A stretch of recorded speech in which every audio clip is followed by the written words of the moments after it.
Assalamualaikum warahmatullahi wabarakatuh. Dan kepada sahabat teman-teman YouTube dimanapun kalian berada, saya hadir di sini hanya untuk menceritakan kejadian-kejadian aneh tapi nyata yang pernah saya alami sendiri.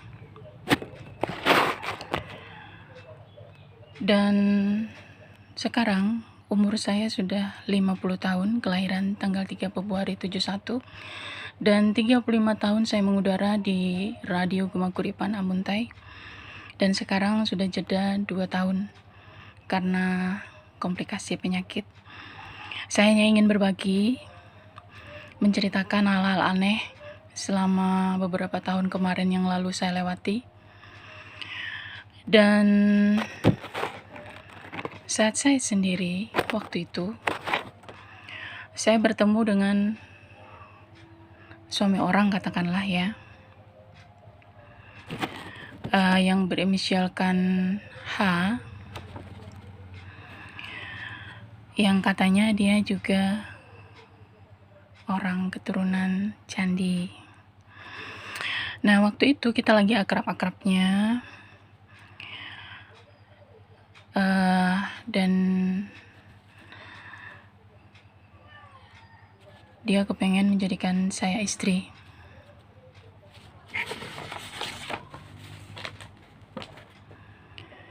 Tapi saya menolaknya dengan alasan tertentu.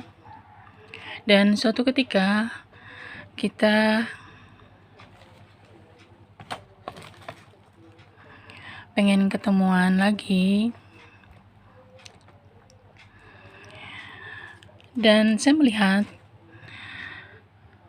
muka dan pipinya lebam-lebam dengan kebiru-biruan. Saya tanya, kenapa mukanya?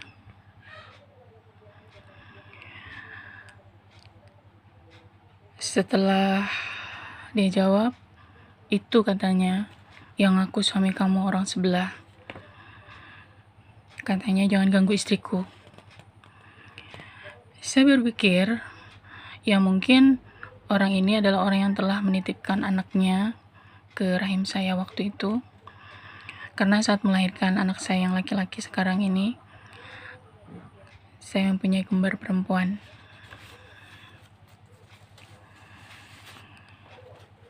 Selanjutnya dia pulang, dan beberapa waktu kemudian saya berpikir harus ke orang pintar untuk menanyakan kebenaran ini.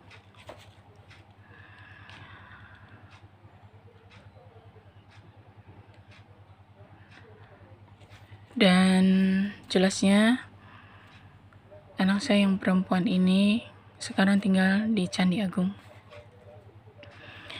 Tapi itu bukan dari suami saya, tapi titipan dari anak buahnya Pangeran Syuranata, yang mungkin karena merasa percaya menitipkan anaknya ke rahim saya. Kemudian lahir, diambil kembali, begitu ya. Waktu itu saya buat akta kelahiran. Pas saya mau ambil, katanya sudah diambil. Kakek-kakek tua pakai motor katanya. Nah, saya tentu saja penasaran. Saya tanya ke mertua saya, ke Tapus waktu itu. Nggak ada katanya. Saya tanya lagi ke ayah saya sendiri, waktu itu beliau masih hidup ya. Juga nggak ada.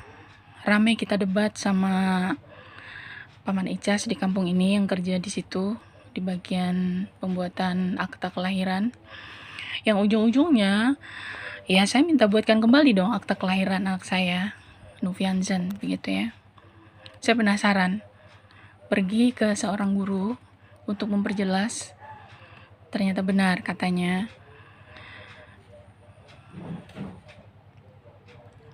itu katanya orang-orang Candi yang mengambil akta kelahirannya, dan mereka juga perlu sekolah di sana. Terus guru menyarankan untuk membuatkan jubah kuning untuk putri saya, yaitu putri namanya Kamang Culan, yang kadang-kadang dia juga bisa pulang ke rumah saya. Pernah waktu itu saya dipegangnya dengan telunjuk ini di paha gitu ya, dengan panggilan emak katanya. Saya tengok kiri kanan gak ada orang, tapi suaranya persis anak saya yang laki-laki. Saya tanya lagi, itu siapa? Ternyata itu Putri.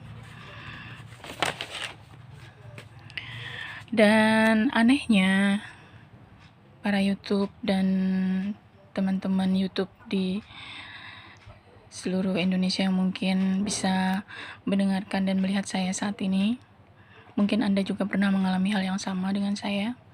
Kejadian-kejadian yang mirip tapi tak sama dan mungkin terjadi dengan Anda sendiri. Dan setelah itu saya ke pasar Amuntai untuk membeli kainnya ya. Dan kata guru, jangan lupa api duduknya dikasihkan ke tukang jahit. Nah, saya antar ke tukang jahit di Pasar Candi. Tukang jahitnya namanya Bunda Lisna waktu itu ya. Dan apa yang terjadi sama tukang jahitnya? Sudah beberapa hari kemudian, malam pas waktu itu mau tidur, suami Bunda Lisna ya didatangi banyak buaya di rumahnya. Katanya kada batatawaran, bahasa kita sini. Itu bahasa Amuntai.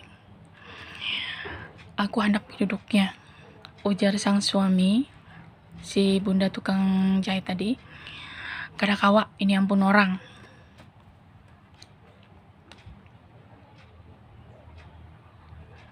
Nah, dari sekian banyak menjahitkan punya orang, katanya tak pernah dikasih antaran jahitan dengan piduduk. Kata saya, itu bajunya dijahitkan biar tidak salah, itu kata guru. Nah, malam berikutnya, istrinya lagi yang didatangi langsung oleh anak yang perempuan tadi, si Putri Kembang Culan. Katanya, antarkan cepat bajunya ke mama saya. Ulun mau pakai bajunya. Waktu itu saya baru habis sakit dan baru beberapa hari mungkin turun di radio untuk on air ya. Bajunya diantar sama piduduknya. Habis balik dari radio, ya saya antar balik ke tukang jahit piduduknya. Kata saya, piduduknya gasan pian aja, gasan kamu aja gitu ya.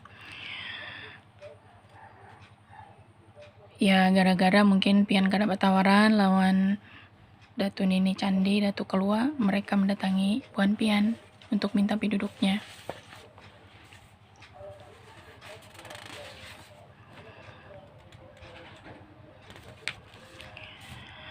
Dan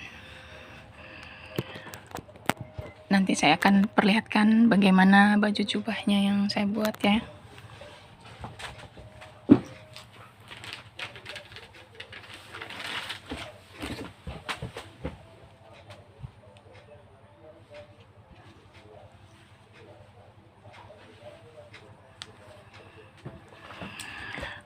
Ya, sahabat YouTube dimanapun berada, itulah baju yang mungkin sesuatu kejadian beruntun terjadi begitu ya. Tapi itulah kenyataannya. Karena yang namanya hidup, kita pun tidak menghendaki seperti ini adanya. Dan sahabat YouTube dimanapun kalian berada, terima kasih sudah mendengarkan cerita saya untuk saat ini. Dan jangan lupa untuk ketemu lagi di pertemuan berikutnya dengan cerita yang lain lagi. Assalamualaikum warahmatullahi wabarakatuh.